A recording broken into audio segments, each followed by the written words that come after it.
Hey everybody, it's Thursday at 1.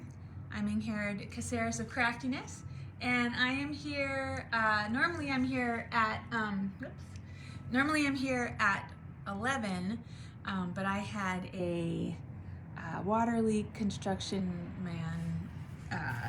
college class COVID test kind of morning. So I'm here now, and I'm sane, I think. And so I'm going to do some jelly printing. I saw a great demo, there have been a couple demos out there of people making their own washi tapes using jelly printing techniques, and I've demonstrated one in the past where you use clear tape to pick up your print off of your jelly plate. And then I just saw another one, and this is all via the Geli Press, I think it's Geli Press, Instagram account. They have a lot of artists that do demos for them, and I really meant to reference the artist that did this one a couple days ago. She took masking tape and she put it on a piece, I'm thinking it's a piece of freezer paper, you know, that has the release side to it. So she put the tape down on the freezer paper, masking tape of different sizes, and she used that to pick up her jelly print and then stamped on it.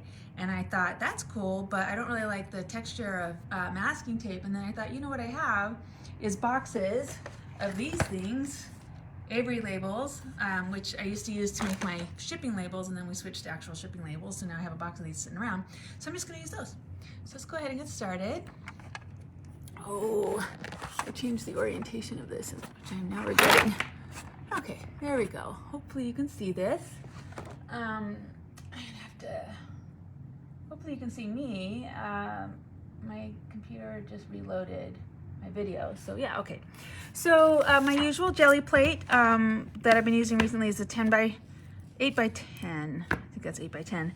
And then I've got my travel size Liquitex and my box of randoms that I add to some of it's stuff I carry, like my Jane Davenports, and some of it's stuff that I'm just trying out, and some of it's, more stuff that I carry, the frescoes, and let's see what else I have in this bucket. I literally just grabbed a bucket, and it just has weird stuff I bought on sale at an art store in New York. These paints I was thinking about bringing in at one point, but then I decided I preferred the Goldens, so I have a bunch of those to use up. So I'm just going to just throw down whatever I have access to right now.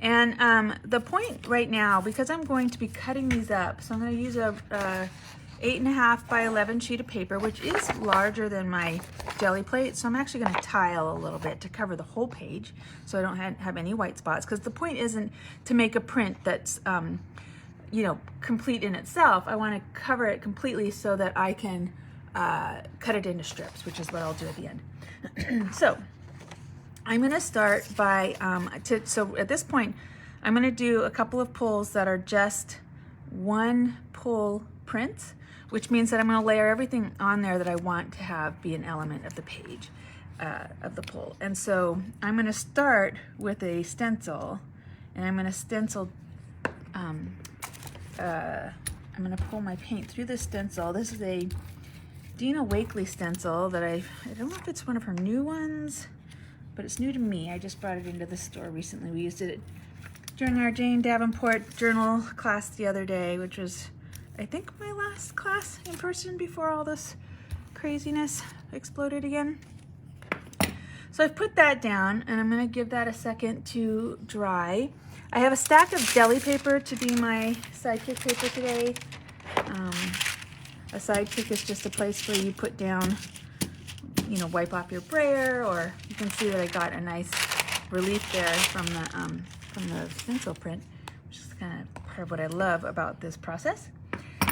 So now that this is pretty dry, I'm going to throw down another color, or two even. I might do more than one.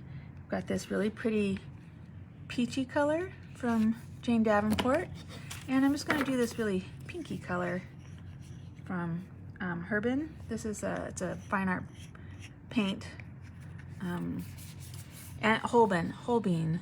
I would carry it in a heartbeat, except that being a fine art paint and not necessarily craft paint, it's horrendously expensive. So I don't know that we have the appetite as a group for that. All right, so I'm not exactly going for an ombre because well, it's turning into an ombre, so I'll just be quiet. I have a feeling that this is too much paint to get a complete print. Let's see what happens. It's a fine line between getting, you know, putting too much paint down. One thing you can do if you have, because if you put down too much paint and you pull it, you're just going to pull like a layer of that paint off, and you're going to have a layer left on your Geli plate. So one thing you can do is let it sit a little longer than maybe you would normally, and maybe give it a second to dry. But of course, you've got something on top of your paint, so it's not going to dry perfectly. And you can kind of see what I'm talking about right there. I've got a little bit left. Ah, but it worked better than I thought. Oh, cool. Look at that. So that's all right. Kind of what you want with a Geli print, you know, sort of grungy looking. And I do have some paint on there. Let me use, again, my Sidekick page. And when I say Sidekick, you know, I'm using it to clean my brayer, but then later on I might actually use it as a collage element.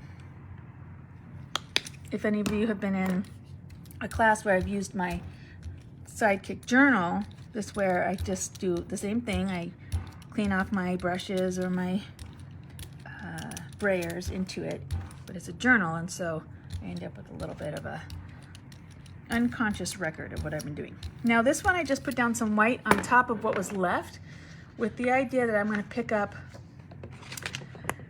a ghost print. And what I'm going to do first is use that same print that I pulled initially. Sorry, tying things on top of each other without thinking about it. And I'm going to use this just to be really careful. I don't want to pull the whole thing, but I do want to just pull this a little bit right here. Like that. Nah, that didn't really do anything because it's white. So let's see if I can get a better print if I just do the whole thing.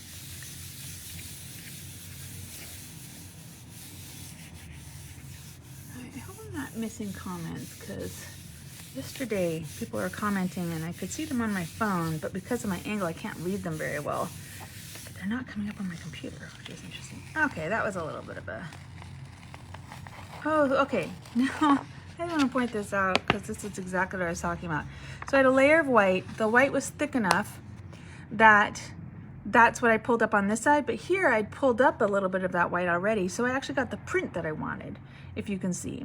So that just shows you how much is going on. And in fact, what I'm going to do is redo it, the same print, and see if I can't pick some of that grunge up a little better. So now I am tiling. All right, so actually, you all know me, I love this sort of thing. I love the grungy bits, you know, and the, yeah, where it's not really clear what you've done. I'm gonna keep going with that print though. I'm gonna maybe layer in some color.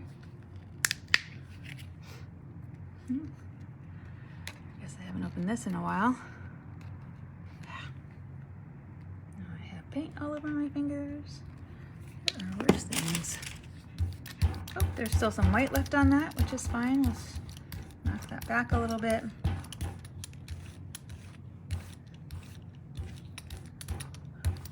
Okay. What I'll do with this one is maybe lift a little. So I'm going to take this and I'm going to use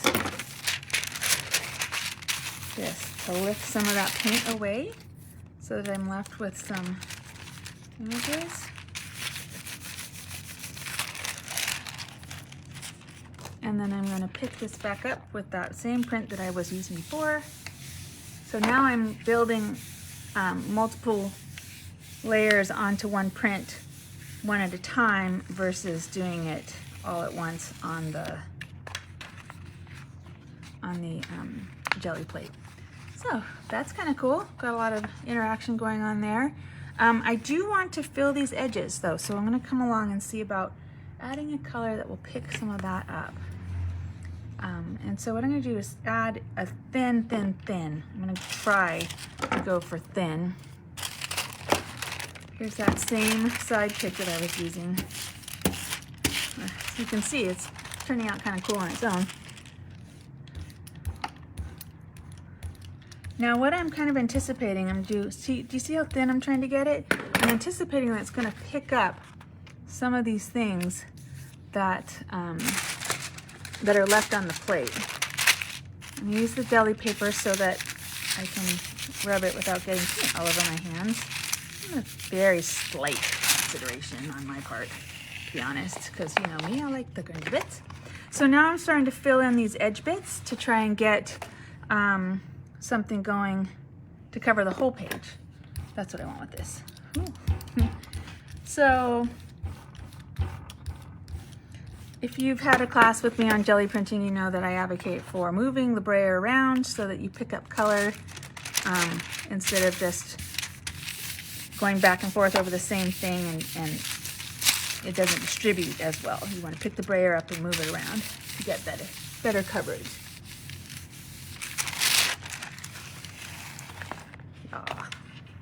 Yep.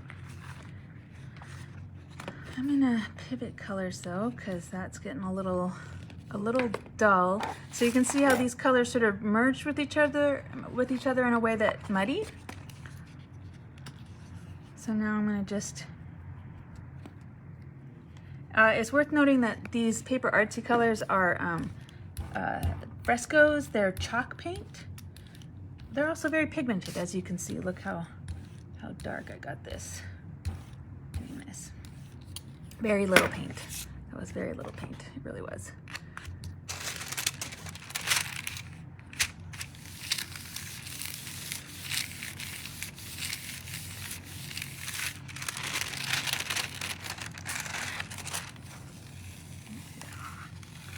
Now that kind of grunge, that's manna from heaven for me. I love it.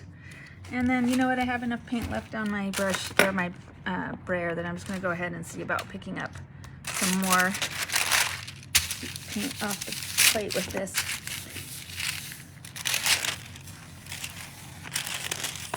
Cool. Getting there. Now remember, I'm not going for a whole aesthetic. I'm going to be cutting this into strips, and so, you know, I'm sort of thinking about what the colors are going to look like that way. But honestly, if I was to treat this as a whole print, I'd be pretty happy because I love this kind of thing. I love how, yeah, grungy this is getting.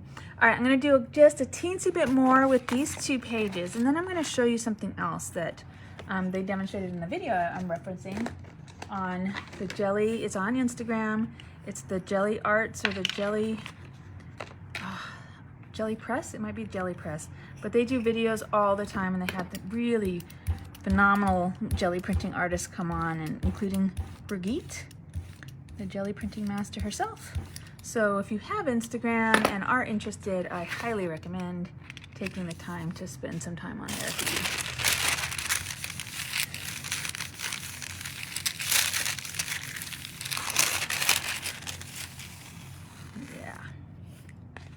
Oh, I could do that all day. One thing I'm going to do, well, it's so tempting. I'm gonna just do, nope, I'm gonna leave that. Oh, the brain of a hyperactive jelly printer people. All right, I'm going to do a little more up on this one so that I can, and then I'm gonna pivot to doing something different. I'll show you.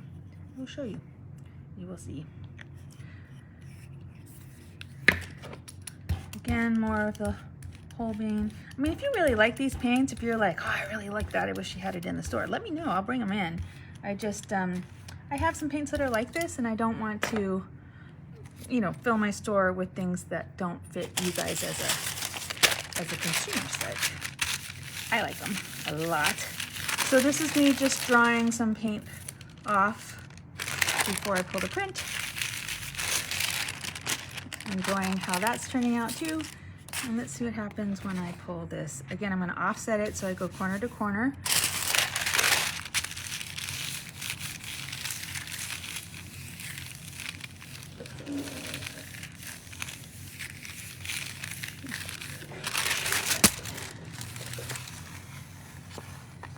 that didn't actually pull up that well. Okay, so when this happens, when you end up with a paint maybe that dried too fast, then just go ahead and put another paint. There's going to be a ghost print now because I've pulled up the majority of it already. A ghost print is a secondary print from what print you've already pulled. And it's, if you're mono printing, which is printing mono meaning one, obviously, then the first print would be your edition, and then the second print is a ghost print in its own edition. So, little jargon. I'm going to use a first piece of paper because that was a full, no I'm not. Again, hyperactive, sorry, everybody. Just forgot what I was doing with myself.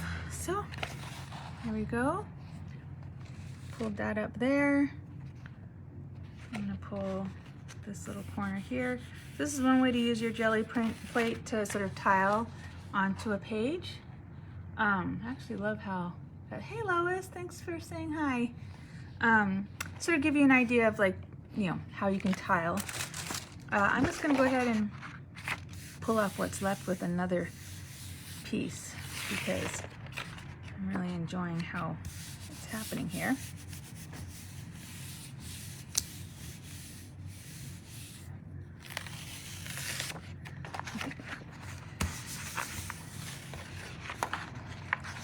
So far I've got these 2 pages, and normally I would keep going with them because I love layering up, but I want to layer up in a different way.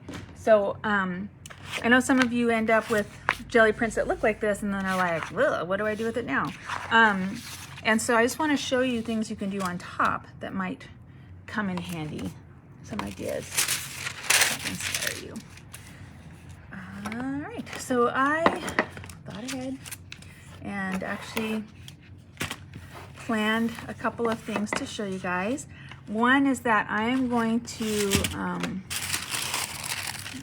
pull myself together a little bit. I'm going to just use this as a little bit of a palette paper now on the side. And I am literally going to use my art foamies, which are a kind of art stamp that I carry. They're very amenable to being used with paint. They don't clog. Thanks, Lois. And I'm also using, it's worth noting, I'm using a foam brayer, which just has a little bounce to it in a way that some of the other ones don't. Well, that literally did nothing. See, it's actually live. I am actually doing this live. If I weren't doing this live, I would have edited that out so you saw a perfectly stamped impression and I didn't drop my paint lid. I would have edited all that out. But no, you get it all. Every slightly excruciating minute. Okay, let's see if that worked. Sort of. You know what it is? That's not gonna give me a really great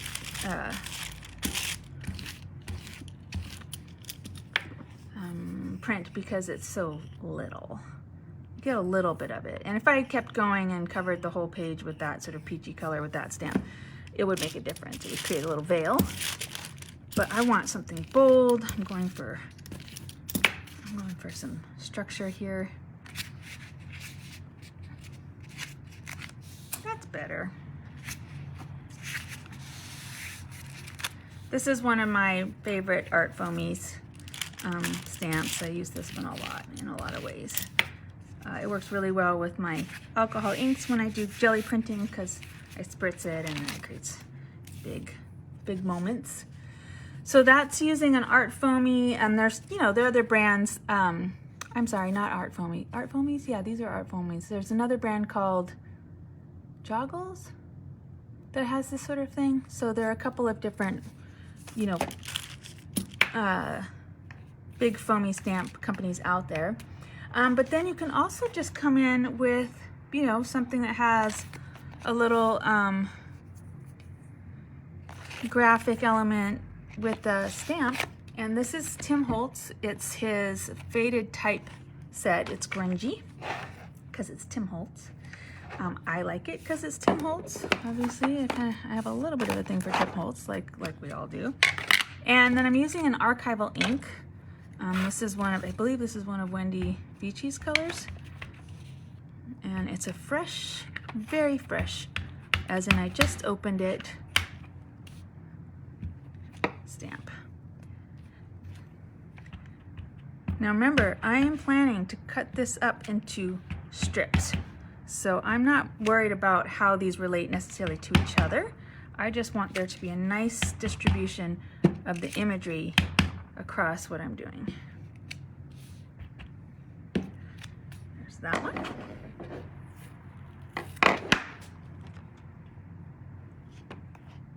Let's see what else I have. Oh, that's Christmas. I don't want Christmas. Ooh, here, you know I like a little bit of Seth Apter. So there's a Seth Apter stamp. I love his stuff.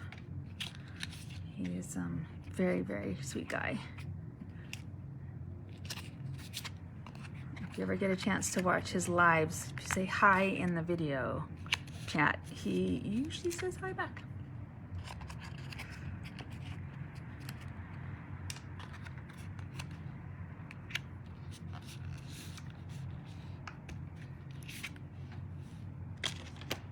Okay, now if this is feeling a little disjointed and a little frenetic, remember, I'm cutting it into strips, so I'm not thinking about it as a whole piece. I'm thinking about what I can add to it to add, you know, just more dimension in general. Here's another Seth Apter. One thing I tend to do is not spend enough time making sure I have ink, a lot of ink on my stamps. It's one of my drawbacks, weaknesses when it comes to stamping. I'm not a huge stamper in my personal life.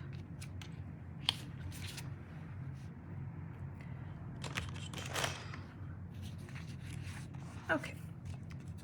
I'm gonna go ahead, I still have my other sheet to work on, but I'm gonna just go ahead and show you what happens, because I know you're all waiting for it, when you then cut it up.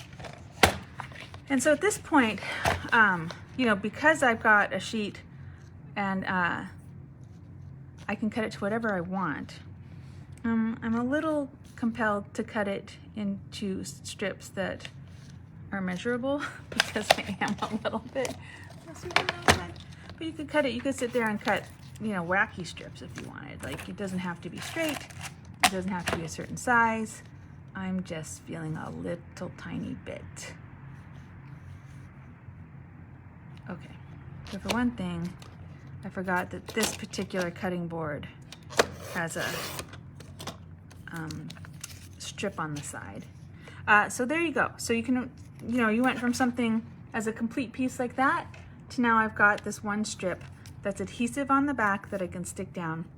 And you can see what I mean about when I cut that strip, now I've got these sort of open spaces that could really use maybe a little more visual interest, and so I might go in and do some more stamping.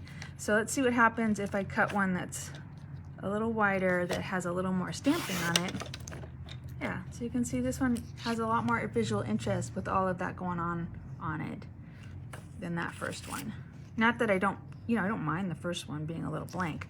It's just, if you're, you know, if you're thinking, oh, all that stamping kind of muddied the image, the point is that once you cut it, it actually makes a little more sense. I really like that piece, look at that. And this is that whole thing too that I do sometimes with my art journaling. Sometimes when I have a page that I've done on just a piece of paper, I'll take it and cut it up and use it for business cards or artist trading cards. And there's something in the act of cutting up something that's a whole like this and then getting, you know, all these disparate pieces that all came from the same piece of artwork, but look at the difference. So that is part of what's so fun about this for me. I'm gonna go ahead and finish cutting. I will tell you that these are slightly tacky to the touch because I haven't really let them dry. Oh, I love that piece too. See, make myself happy. A little bit from the art therapy and neurology book that I was reading last night. All the stuff I've ever said about art being good for the brain is 100% true. They can prove it. And so when you do something that makes you feel good with your creative process, it doesn't matter what it looks like to anybody else. If you like it and you're pleased with it, then that moment in your brain is powerful, powerful stuff. And it really does. It helps you process unpleasant memories. It helps put you in a good mood, which boosts your coping skills. It helps create endorphins. So these moments where you go, ah, that's not just you enjoying yourself. That's you like healing. Really, genuinely is. So look at that, everybody. How cool is that? Actually, this turned out a lot even more interesting than I thought. I'm really, really, really loving how these come out. And again, look at the difference that I got from one piece to the other. You've got these extremes. All right, so that's that one. I'm gonna go ahead and do the second one because I have one to do. And then I might just sit here and play after the video because I'm enjoying this a lot. And we all need a little art therapy these days, don't we? It's not been an easy time. Let's see what I have. Oh, I have so many stamps. I just grabbed my stamp, my stamp bins, and then I realized I had more than one because of course I do. And so some of them, you know, these are stamps that I've used in previous, let's do that one. Previous examples, and some of them are ones that were literally just opened. So let's go for it. Let's see, this one, I feel like doing something. Let's see how this green sits on top. I'm very curious to see if I get a good result with this green.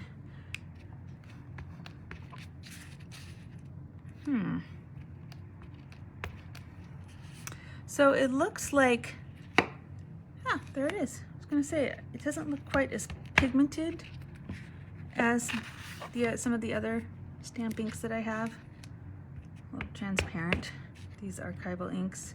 I haven't used them quite so much. I should use them more because I have every color, every single color that they sell in stock. And so, you know, I'm closed for the moment. I just took a COVID test. I'm hoping it comes back negative. If it does, then next week I will be open at the very least for curbside and appointments only shopping, and quite possibly, if the numbers start veering down again, quite possibly for in-store shopping, maybe, possibly. But I am eager to hear from you guys if you want to come in, if you're like, no way, I'm waiting until February. You know, just let me know how you're feeling about things. Hopefully you're all well and have avoided the scourge, or if you got it, we're boosted and vaccinated and all this, the good stuff that keeps you out of the hospital. Very worried about the people I know who don't have those protections. For whatever reason, no judgment, just, you know, some people don't. And let's see, what else do I want? Very curious what that's gonna look like. So this stamp set is a Courtney Franich from Paper Artsy. They're the ones that do the fresco paints that I love so much. There's a lot of fresco paint on this piece. This is the bougainvilleas, that dark pink that's underneath everything. Really like the company too. They're a family-owned company. They used to be in England. I think now they're in France, but they are super cool. And they have some really, really cool designers, including Seth Apter and Gwen LaFleur, and a few others whose names are escaping me at the moment. All right, I'm gonna throw down a couple of these ladies in black. Let's see what happens. I'm not sure if this Archival ink pad is that juicy anymore, but we'll try. We will try. Oh, that's good to hear, Lois. When you're, my daughter just got hers, and boy, did she complain about, that didn't work. About her arm, but only for like 36 hours. And she was fine.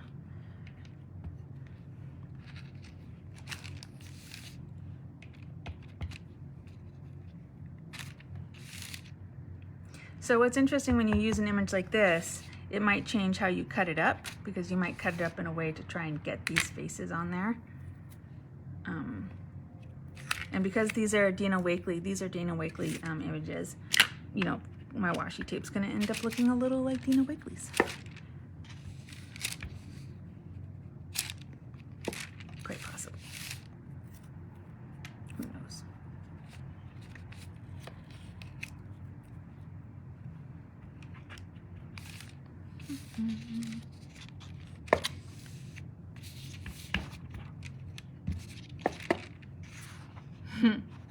All right, so I think maybe I will go ahead and do some cutting at this point. Before I go, I'm just gonna add a little bit more with this blue. Layer it in there a little bit. So I've got a lot going on every part of this page. And I will be honest, when I saw the demo on Instagram today, I was like, oh, it's too much. Oh, she's overdone it. Which, you know, is me judging when all I ever preach is don't judge, because it's up to you. But then she cut it up and I was like, oh, it's genius. She filled all the spaces.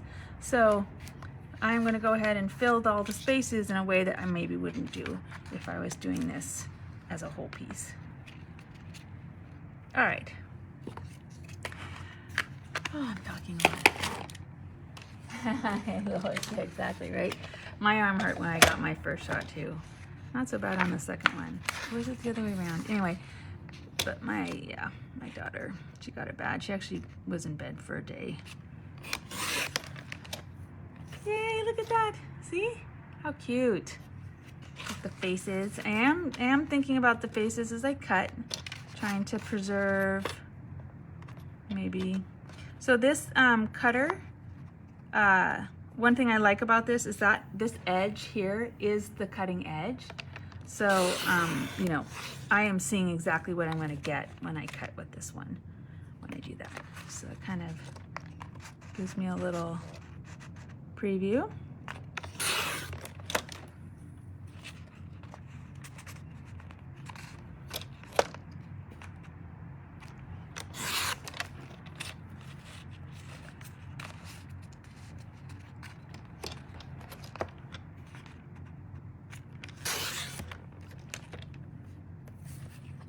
See, got a lot going on these pages.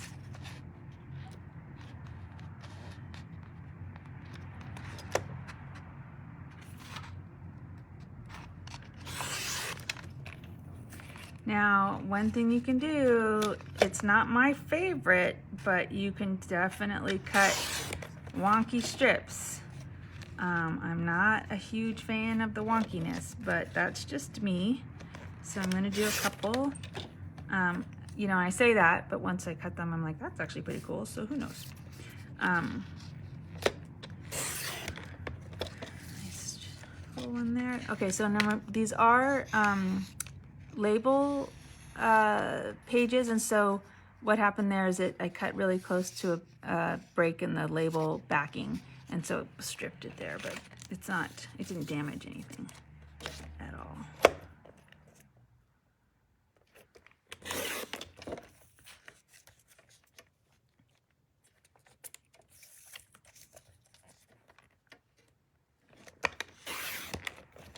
There we go. All right, not bad for half an hour's work. I've got, and again, they're all still a little bit tacky, which, you know, if I was doing this with not live, I would have probably given it a little more time. Actually, I hit it with my heat gun, which I don't know where that is now. But you can see, look what I got. Hey, Laura, thank you. Yes. Well, for sure, Laura, PM me if you want to come down, and if I'm not open for general shopping, then we can make an appointment. So that'll start next Tuesday, assuming that I don't test positive for COVID in the test that I took this morning. So fingers crossed, knock on wood, we'll be open in some form next week. All right, so hopefully you guys were inspired. Hopefully you have some label paper sitting around and a jelly plate. I have jelly plates for sale, obviously. You can always do an order online and pick up. I'm doing that now anyway, so you can do that and I can run it out to you. Just make sure when you do that that you know that I will email you about a time to pick it up, because I don't know that the message you get is clear about that. All right. Blah, blah, blah. Talking. All right. Let's see if I can get this down, up. I don't know. Got a situation. This again. I'm out of practice. It's been like a month. Hope you enjoyed that. I got paint on my fingers, which is really all I wanted to do today. And I'm enjoying the peace and quiet a little bit here. Hopefully, like I said, hopefully everything will be good. That's great, Laura. I'm glad you're willing to be patient. And yep, I guess hopefully this inspired you to make your own washi tape. There are other ways to do it. Check it out. If you are an Instagram user, I really recommend checking out the Jelly Arts and the Jelly Plate and Birgit. I can't think of what her last name is, and I'd probably mess it up anyway. But she's a famous jelly print artist, and I really recommend checking out their feeds. They're very, very inspirational. And I got the inspiration for this from one a couple days ago. All right, well, hope you're all safe and well, and hopefully I'll see you next week. All right, take care, everyone.